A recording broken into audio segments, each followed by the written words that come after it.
오늘은 우리가 종려 주일로 지킵니다. 특별히 종려 주일 같은 경우는 예수님께서 십자가의 길을 걸을 줄 아심에도 불구하고 예루살렘에 들어가기를 마다하지 아니하시고 제자들과 함께 예루살렘에 입성하신 그 날을 기념하며 우리가 종려 주일로 지킵니다. 그래서 이제 오늘부터 시작해서 이제 그 말씀 하나하나가 우리가 특별히 이제 복음서를 보면 그 분량의 상당 부분이 예수님의 마지막 그 일주일에 집중이 되어 있죠.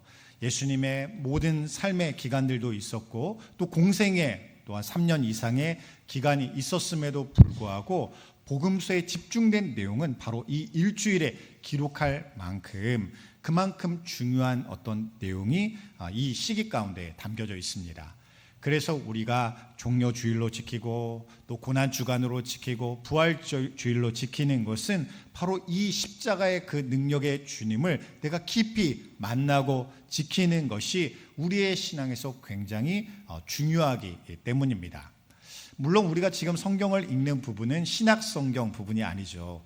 구약 성경을 읽고 있습니다. 특별히 열왕기 하 역대상 본문을 우리가 읽고 있어요. 특별히 열왕기 하의 후반부의 내용을 보면 특별히 남유다가 이렇게 어두운 영적인 터널을 지나고 있는 그런 시기를 많이 보여주고 있습니다. 왜냐하면 그들의 영적인 불신앙으로 말미암아 그 나라가 망하게 되고 결국은 그 나라가 사람들이 포로로 끌려가게 되는 그때를 향하여 나아가고 있기 때문이에요. 그 중요한 지점에 어떤 왕이 있냐면 바로 므낫세라는 왕이 있습니다. 이 므낫세라는 왕은 남유다를 55년간 다스린 가장 긴 기간 동안 유다를 다스린 그런 왕이에요. 그런데 그렇게 오랫동안 나라를 다스렸음에도 불구하고 성경에는 그에 대해서 많은 기록을 남겨놓고 있질 않습니다. 오히려 그 짧은 내용에도 좋은 내용이 없어요.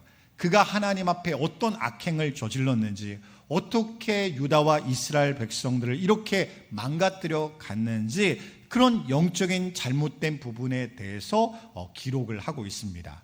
그래서 이 므낫세에 대한 평가를 어떻게 내리고 있냐면 남유다의 왕 중에 가장 악한 왕이다라고 그렇게 기록할 정도의 삶을 그가 살았어요. 생각해 보면 그런 내용들이 있습니다. 어떤 내용이냐면 이 므낫세라는 왕은 이방 종교를 남유다에 적극적으로 들여온 사람이에요. 바알과 아세라 우상을 그 가운데 세웠습니다. 또한 하나님의 성전 안에 이방 제단을 들여놓기를 주저하지 않았던 사람이에요.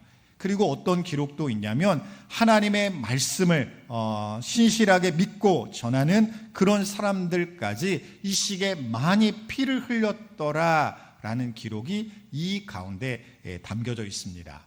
그래서 그런 영적인 어둠의 시기 가운데 있는 이 백성들을 향하여 하나님께서 무엇이라고 선언하시냐면 이 므낫세의 죄악으로 말미암아 이 유다는 반드시 심판에 이르리라라고 말씀하시는 내용이 그 가운데 담겨져 있습니다. 이제 므낫세의 치하가 끝나게 되었어요. 그 아들이 왕에 오르게 됩니다. 그 아들인 아몬이 왕이 되는데 그 아들도 똑같이 아버지의 길을 그대로 따라가요.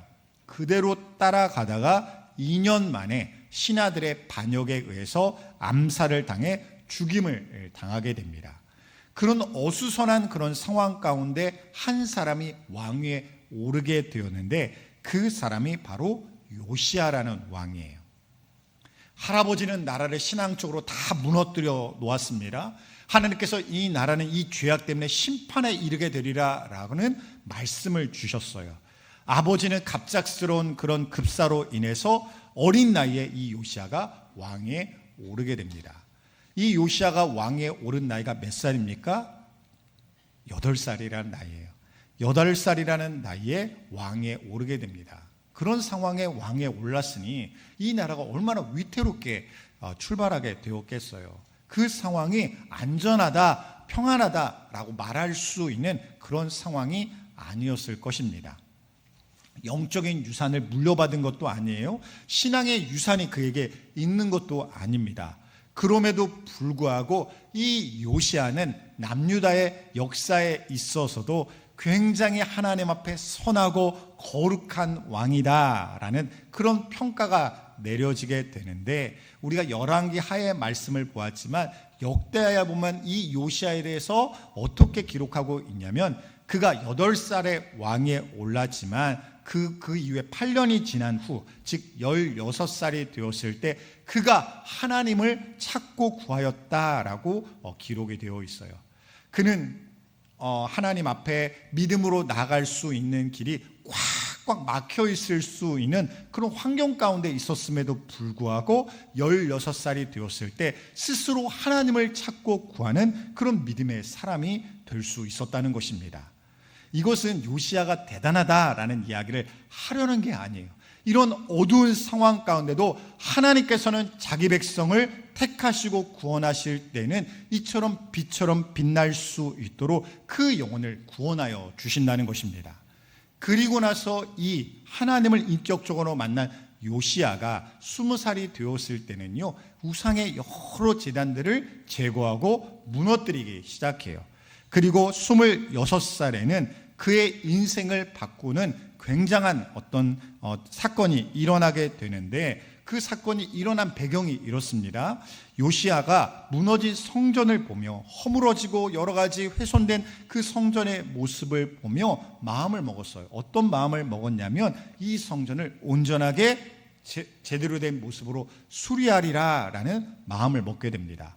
그래서 성전 안에 있는 여러 가용할 수 있는 돈을 확인하고 모으게 돼요. 그리고 그 돈을 가지고 성전을 수리하기 시작합니다.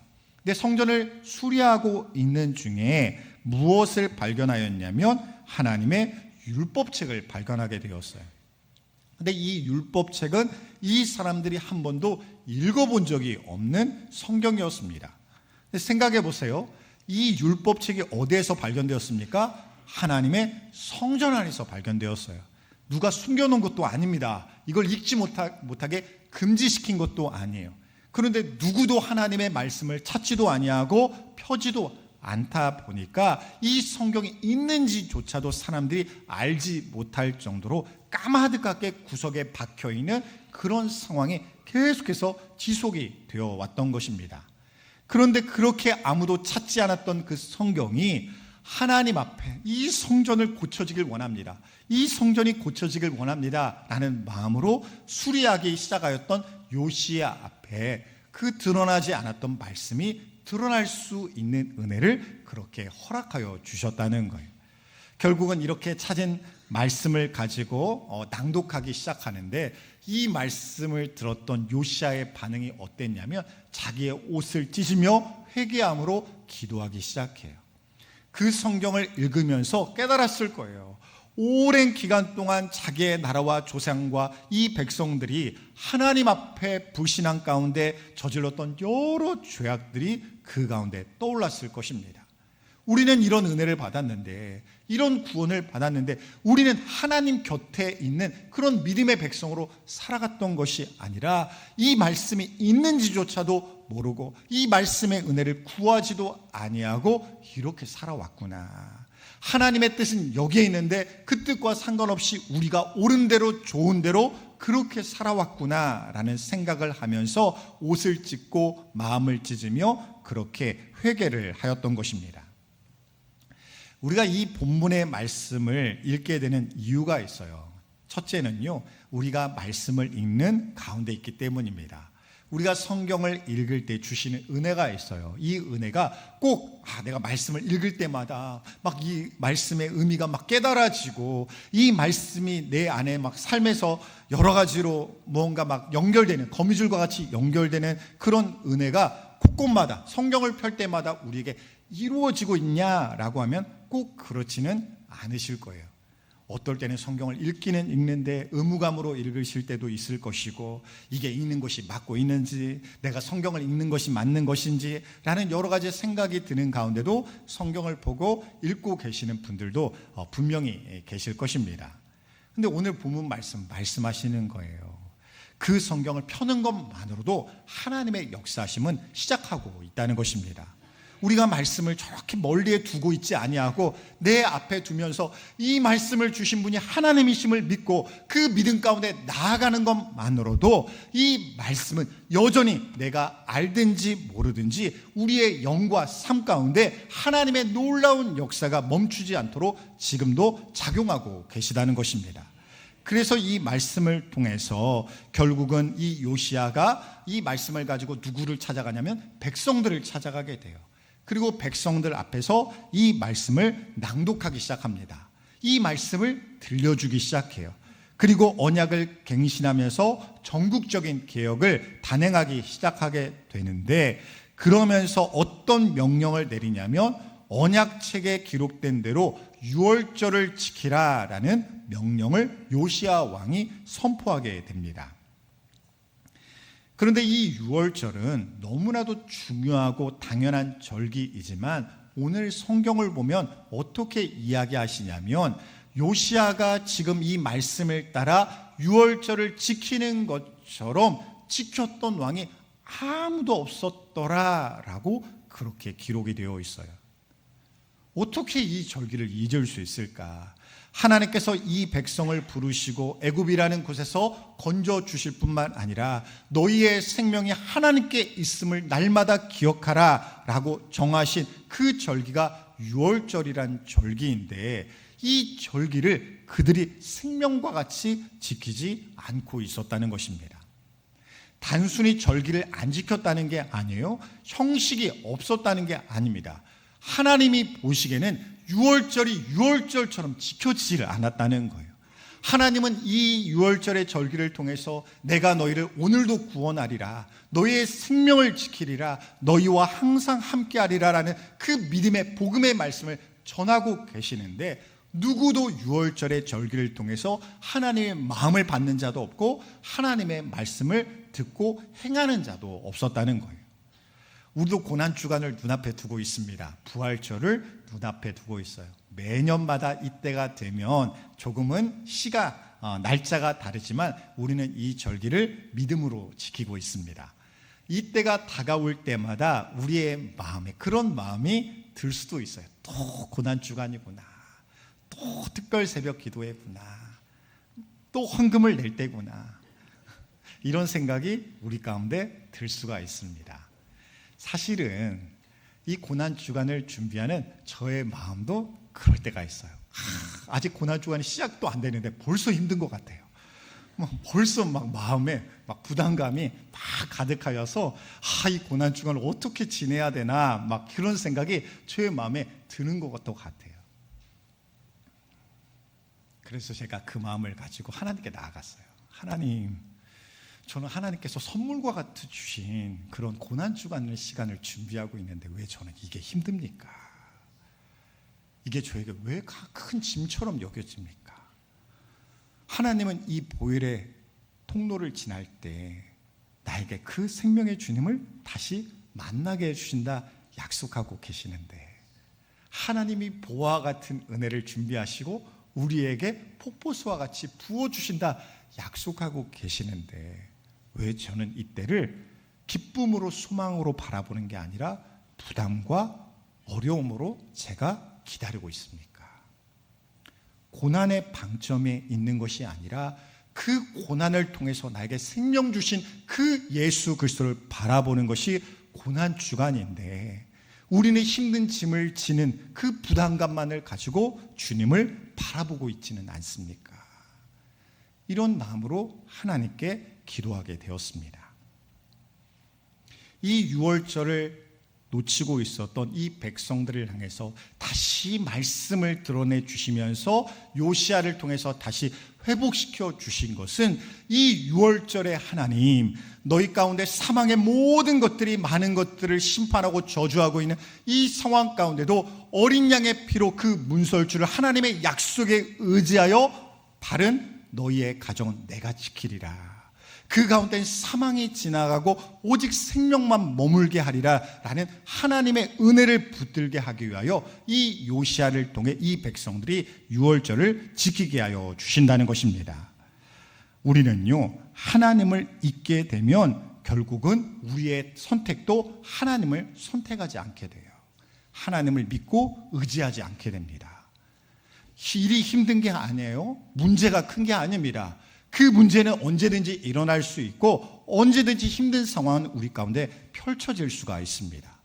그런데 언제 어떤 상황 가운데는 그런 문제를 내가 맞닥뜨리더라도 내가 쉽게 무너지지 아니하고 오히려 담대한 믿음을 가지고 하나님 앞에 영적인 승리를 거두는 때도 있는데, 왜 언제는 하나님 앞에 속절없이 무너지는 우리의 그런 현상이 나타나는가라고 우리는 물을 수가 있다는 거예요.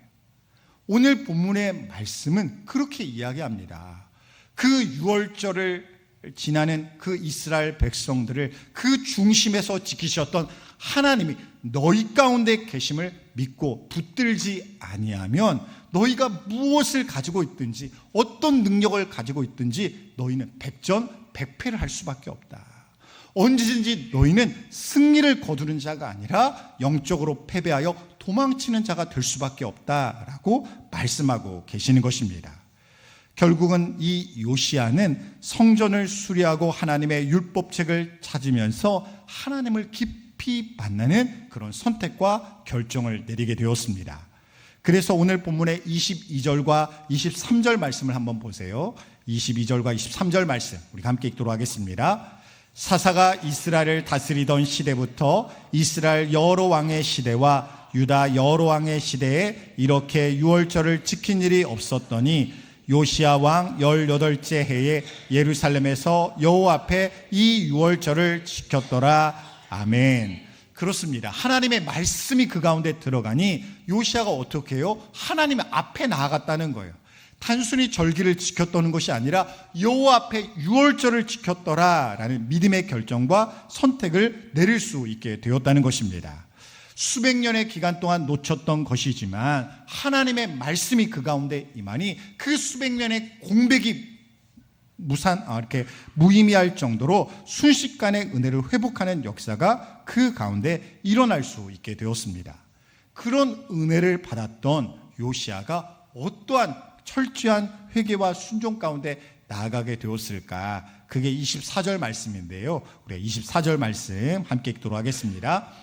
요시야가 또 유다 땅과 예루살렘에 보이는 신접한 자와 점쟁이와 드라빔과 우상과 모든 가증한 것을 다 제거하였으니 이는 대제사장 킬기야가 여호와의 성전에서 발견한 책에 기록된 율법의 말씀을 이루려 함이라. 아멘. 이 요시야 왕이 어떻게 했냐면 하나님의 말씀을 보니 이렇게 살면 안 되겠다는 것을 깨닫게 된 거예요. 그래서 하나님의 말씀을 따라 가장 먼저 우상을 제거하기 시작합니다. 그런데 우상을 제거할 때 어떻게 보이는 대로 제거하는 거예요. 예루살렘 곳곳마다 있는 그 우상이 보이는 대로 제거하도록 명령을 내렸습니다. 근데 그 제거하던 우상 중에 어떤 우상도 있냐면 드라빔이라는 우상도 있어요. 이 드라빔이라는 우상은 큰 우상이 아닙니다. 어느 정도의 우상이면 내 손에 꽉 쥐어져서 호주머니에 딱 들어갈 수 있을 정도의 우상이에요. 그러니까 휴대용 우상입니다. 항상 내가 불안할 때마다 딱 만지고 기억하면서 의지할 수 있는 그런 부적과 같은 우상이 드라빔의 우상이에요. 근데 이 우상은 숨기려고 작정하면 찾을 수가 없어요. 누가 여기에 뭘 넣고 다니는지 어떤 걸 가지고 다니는지 이것을 찾아서 제거하기가 쉽지가 않습니다. 근데 요시야는 어떻게까지 하였냐면 그 보이지 않는 것까지 샅샅이 뒤지고 찾아서 그 드라빔이라는 우상까지 제거하도록 그렇게 명령을 내렸다는 것입니다. 요시야는 하나님의 말씀 가운데 순전히 순종하여서 이렇게까지 할 수가 있었어요. 그러면 그 므낫세 때에 하나님께서 이 나라를 심판하시리라 라는 그 심판의 메시지가 사라지게 되었을까라고 하면 그렇지는 않습니다. 요시야의 때에는 그 일을 이루지 않겠지만 결국은 이 땅은 심판을 받으리라 라고 하나님께서 말씀하세요. 왜 그러셨을까? 요시야의 그 노력과 힘만으로는요, 그 백성들의 마음까지 바꾸지는 못했기 때문입니다. 우리도 마찬가지예요. 아무리 보이는 것으로 이런저런 것들을 선한 일들을 이루고 노력할지라도 우리의 중심과 마음이 바뀌지 아니하면 아무 역사도 일어나지 않는다는 것입니다.